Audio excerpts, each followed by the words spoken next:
আওয়ামী লীগকে নিষিদ্ধ, লাকি এবং ইমরান এইচ সরকারকে গ্রেফতারের দাবি সহ 5 দফা দাবিতে অবস্থান কর্মসূচি পালন করছে ইনকিলাব মঞ্চ এবং সেই দাবিতে তারা সড়কে অবস্থানকালেই সেহরির সময়ে তারা সেহরি করছেন সড়কে বসেই, এবং সেই চিত্র এই মুহূর্তে দেখা যাচ্ছে শাহবাগ মোড়ে। এবং এই মুহূর্তের চিত্র আপনাদের সামনে তুলে ধরার চেষ্টা করছি আমি খন্দকার আসিফুজ্জামান। আপনারা দেখছেন কালের কণ্ঠ।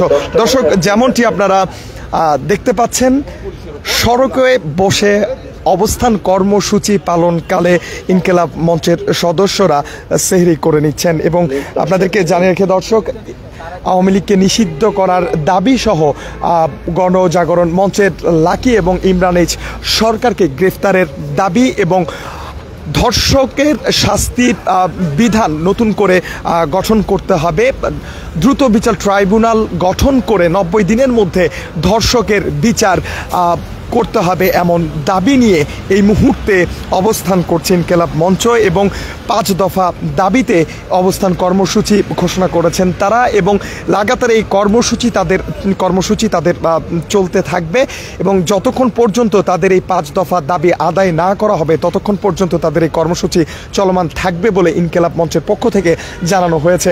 এবং যেমনটি আপনারা শুনছিলেন যে ইনকিলাব মঞ্চের মুখপাত্র শরীফ ওসমান হাদি তিনিও বলেছেন যে যতক্ষণ পর্যন্ত তাদের এই 5 দফা দাবি মেনে নেওয়া হচ্ছে, তার মধ্যে অন্যতম আওয়ামী লীগকে নিষিদ্ধ যতক্ষণ পর্যন্ত না করা হচ্ছে ততক্ষণ পর্যন্ত তাদের এই আন্দোলন কার্যক্রম চলতে থাকবে এবং অবস্থান কর্মসূচি চলতে থাকবে।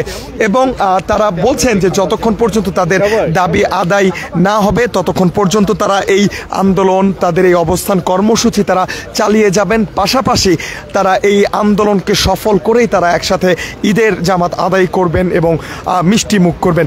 এবং তারই প্রেক্ষিতে আজ প্রথম দিনের অবস্থান কর্মসূচি এবং সেহরির সময়ে তারা এই মুহূর্তে একসাথে সেহরি করছেন, সেই চিত্রই আপনারা দেখতে পাচ্ছেন।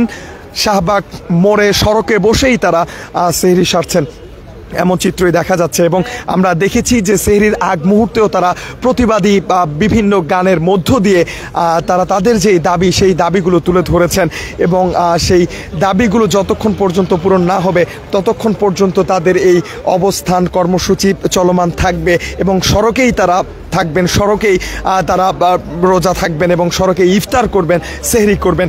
এবং তারই একটি অংশ এই মুহূর্তে আমরা দেখতে পাচ্ছি।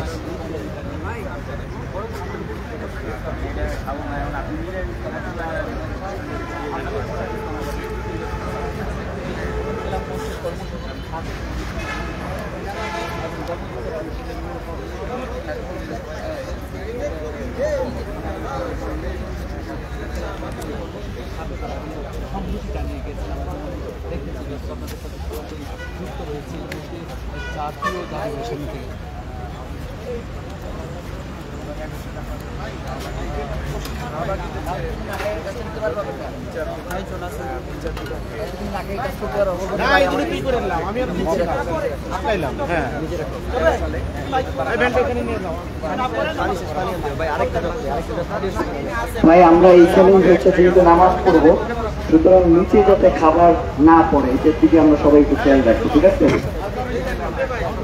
দর্শক, যেমনটি আপনারা দেখতে পাচ্ছেন ইনকিলাব মঞ্চের মুখপাত্র শরীফ ওসমান হাদি তিনিও কিন্তু এক কাতারে বসেছেন এবং সেহরি করছেন। আমরা তার কাছ থেকে একটু জানার চেষ্টা করব, এই যে আজকে প্রথম দিনের অবস্থান কর্মসূচি এবং সবাইকে নিয়ে একসাথে সেহরি করছেন, আপনারা আসলে কি বার্তা পৌঁছে দিতে চাচ্ছেন? আমরা আসলে পৌঁছে দিতে চাচ্ছি একটাই, গণহত্যাকারী দল আওয়ামী লীগকে অনতিবিলম্বে নিষিদ্ধ করতে হবে। শাপলা, পিলখানা, জুলাই গণহত্যার দৃশ্যমান বিচার শুরু করতে হবে। যেই সমস্ত শাহবাগীরা বাংলাদেশে ফ্যাসিবাদ কায়েম করেছে তাদের দ্রুত গ্রেপ্তার করে বিচারের মুখোমুখি করতে হবে, এই দাবিতে আমরা আছি। আমরা ভাবিও নাই সেহেতু এত মানুষ হবে, আমাদের ভেবেছিলাম 40-50 জন, এখনই সম্ভবত 100 জনের উপরে আমরা সাহারিতে জয়েন করেছি। ইনশাল্লাহ আমরা আছি। আচ্ছা জি হাদি, আপনার কাছে একটি প্রশ্ন, অনেকেই আসলে প্রশ্ন তুলছেন যে গণজাগরণ মঞ্চ আসলে যেভাবে গঠন করা হয়েছিল আপনারাও কি সেই পথে যাচ্ছেন কিনা? এটা ভালো প্রশ্ন। গণজাগরণ মঞ্চ আলু ভর্তা ডাল খায় নাই, খাইছে বিরিয়ানি এর কাছে। ঘুমাইছে শেরাটনে। আর আমি নিজে সহ এখানে শুইছিলাম, ঘুম তো দূরের কথা, শুইতেও পারি নাই। তো এ নিয়ে কোনো আফসোস নাই। আমাদের জন্য মানুষ, আমাদের ভাইয়েরা খাবার নিয়ে আসছে হল থেকে, ক্যান্টিন থেকে, এবং এখানে এক টুকরো করে মুরগিও আছে। এটা আমাদের দরকার ছিল না, আলু ভর্তার ডাল আমাদের জন্য যথেষ্ট ছিল। মানুষের ক্রাউড ফান্ডিংয়ে কোনো অ্যাম্বাসির টাকায় আমরা আন্দোলন করি না। কেউ 100 টাকা থেকে শুরু করে কেউ 1000 টাকা 2000 টাকা দিচ্ছে, সেখান থেকে মাইকের খরচ দিচ্ছি। আপমর জনসাধারণের আন্দোলন, আপমর জনসাধারণ যে ইনসাফের কথা বলতে চায় তাদের আন্দোলন। সুতরাং গণজাগরণ মঞ্চ ছিল একটা দেশের একটা অ্যাম্বাসির ফান্ডিংয়ে বাংলাদেশের মানুষের বিরুদ্ধে আন্দোলন। এটা কোনো গণজাগরণ ছিল না, এটা ছিল গণবিরোধী কোনো আন্দোলন না, এটা একটা মব। আর আজকে যেটা দেখতে পাচ্ছেন এটা হলো গণমানুষের সব থেকে বেশি স্বতঃস্ফূর্ততা। আমাদের ইফতারির সময় মানুষ 4টা কলা নিয়ে এসেছে, কেউ 2টা পেঁয়াজও নিয়ে এসেছে, অভূতপূর্ব। এটা তো সুতরাং আমাদের দায়বদ্ধতা তাদের কাছে। ইনশাল্লাহ আমরা তাদের জন্য ইনসাফের রাষ্ট্র কায়েমের চেষ্টা করবো ইনশাল্লাহ। সকলের কতদিন চালাবে? আমাদের দুটো ব্যাপার। প্রথমত হলো অন্তত আওয়ামী লীগ নিষিদ্ধ করা এবং এই শাপলা পিলখানা গণহত্যার, জুলাই গণহত্যার দৃশ্যমান বিচারিক কার্যক্রম শুরু করার আগ পর্যন্ত আমরা থাকব, এবং আমরা অসুস্থ, মারাত্মক অসুস্থ হয়ে যাওয়ার আগ পর্যন্ত ইনশাআল্লাহ বেঁচে থাকতে হবে। সুতরাং মারাত্মক অসুস্থ হয়ে গেলে চলেও যেতে লাগতে পারে। আপনাদের কাছেও দোয়া চাই, কতখানি অসুস্থ যাতে না হই, আমরা যেন সুস্থভাবে এই আন্দোলন থাকতে পারি। ধন্যবাদ। দর্শক, আমরা কথা বলছিলাম ইনকিলাব মঞ্চের মুখপাত্র শরীফ ওসমান হাদির সঙ্গে। তিনি যেমনটি বলছিলেন যে তাদের যে উদ্দেশ্য, অন্ততপক্ষে আওয়ামী লীগকে নিষিদ্ধ এবং গণজাগরণ মঞ্চের লাকি এবং ইমরানের সরকারকে গ্রেফতারের যে দাবি, সেই দাবি পূরণ না হওয়া পর্যন্ত তাদের এই আন্দোলন চলতে থাকবে এবং অবস্থান কর্মসূচি তাদের চলতে থাকবে, এমনটি ইনকিলাব মঞ্চের মুখপাত্র শরীফ ওসমান হাদি তিনি জানিয়েছেন। এবং যেমনটি আপনারা দেখছিলেন যে তাদের যে অবস্থান কর্মসূচি 5 দফা দাবির প্রেক্ষিতে, সেই দাবির প্রেক্ষিতে যতক্ষণ পর্যন্ত তাদের দাবি আদায় না হবে, যেমনটি ইনকিলাব মঞ্চের সদস্যরা এবং মুখপাত্র বলছিলেন, ততক্ষণ পর্যন্ত তাদের এই আন্দোলন চলমান থাকবে। এবং গতকাল থেকেই তাদের এই কর্মসূচি শুরু হয়েছে এবং আজ প্রথম রাত, এবং প্রথম রাতে যারা এখানে অবস্থান করছিলেন তাদেরকে সাথে নিয়ে এই মুহূর্তে একত্রে সেহরি করছেন এবং সড়কে বসেই তাদের এই সেহরির যে কার্যক্রম সেটি আপনারা দেখতে পাচ্ছেন। এবং যেমনটি দর্শক আপনাদের সামনে তুলে ধরার চেষ্টা করছিলাম যে সেহরির ঠিক আগ মুহূর্তেও আমরা দেখেছি যে তারা বিভিন্নভাবে প্রতিবাদী গান গাওয়ার মধ্য দিয়ে, প্রতিবাদী স্লোগানের মধ্য দিয়ে তাদের যে দাবি, সেই দাবিগুলো উত্থাপন করার চেষ্টা করছিলেন। এবং আমরা সর্বশেষ ইনকিলাব মঞ্চের মুখপাত্র শরীফ ওসমান হাদির সঙ্গে কথা বলছিলাম। তিনি যেমনটা জানাচ্ছিলেন যে অন্ততপক্ষে 2টি দাবি, আওয়ামী লীগকে নিষিদ্ধ এবং গণজাগরণ মঞ্চের যে লাকি যিনি রয়েছেন তাকে গ্রেফতার, এই 2টি দাবি না মেনে নেওয়া পর্যন্ত তাদের এই কর্মসূচি চলবে।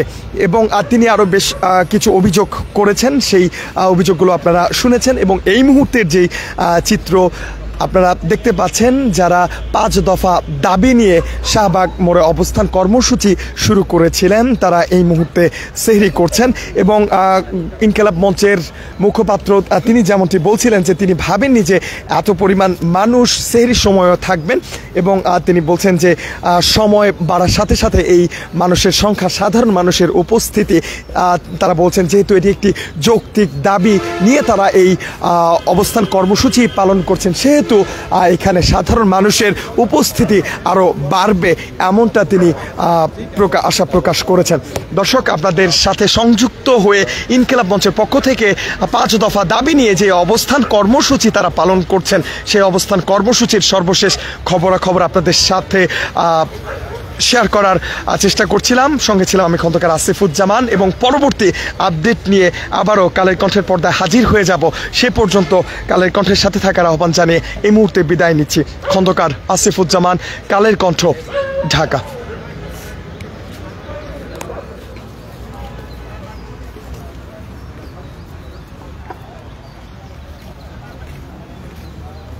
ভাই, শাহবাগে হচ্ছে থানার ভিতরে উজু করার ব্যবস্থা আছে, তা আপনারা সবাই ওইখানে ফ্রেশ হওয়ার ব্যবস্থা আছে উজুখানার পাশেই।